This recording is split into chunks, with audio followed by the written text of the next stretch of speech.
સૌરાષ્ટ્રના ખેડૂતો માટે જૂનાગઢનું માર્કેટિંગ યાર્ડ એ પસંદગીનું પહેલું કેન્દ્ર બન્યું છે।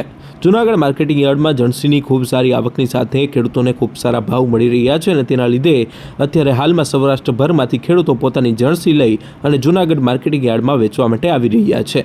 અત્યારે ઘઉં ટુકડાનો 3,981 ક્વિન્ટલ આવક સામે એક મણનો ઊંચો ભાવ 570 અને એક મણનો નીચો ભાવ 420, જ્યારે સામાન્ય ભાવ 460 નોંધાયો હતો। આ સાથે ઘઉં લોકવનની 3,342 ક્વિન્ટલ આવક સામે એક મણનો ઊંચો ભાવ 571, એક મણનો નીચો ભાવ 400 અને સામાન્ય ભાવ 450 નોંધાયો હતો।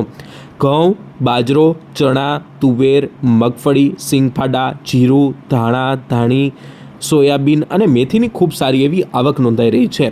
ખાસ કરીને ઘઉંની ખૂબ સારી એવી આવક નોંધાઈ રહી છે। આ સાથે ચણાની પણ આજે આવક નોંધાઈ હતી। 4,022 ક્વિન્ટલ આવક સામે એક મણનો ઊંચો ભાવ 1,160 રૂપિયા, એક મણનો નીચો ભાવ 1,020 રૂપિયા અને સામાન્ય ભાવ 1,090 રૂપિયા નોંધાયો હતો। આ સાથે તુવેરની પણ 2,975 ક્વિન્ટલ આવક સામે એક મણનો ઊંચો ભાવ 2,025 રૂપિયા, એક મણનો નીચો ભાવ 1,800 રૂપિયા અને સામાન્ય ભાવ 1,925 રૂપિયા નોંધાયો હતો। આ સાથે ધાણાની 1,288 ક્વિન્ટલ આવક સામે એક મણનો ઊંચો ભાવ 1,705, એક મણનો નીચો ભાવ 1,200 અને એક મણનો નીચો સામાન્ય ભાવ છે તે 1,450 રૂપિયા નોંધાયો હતો। આમ જણસીની ખૂબ સારી આવક સાથે ખૂબ સારો ભાવ ખેડૂતોને મળતા ખેડૂતો હાલ પોતે ખુશખુશાલ જોવા મળી રહ્યા છે। સારી એવી જણસીની આવક સાથે માર્કેટિંગ યાર્ડ પણ ઉભરતું જોવા મળી રહ્યું છે। આશિષ પરમાર, ન્યૂઝ 18 જૂનાગઢ।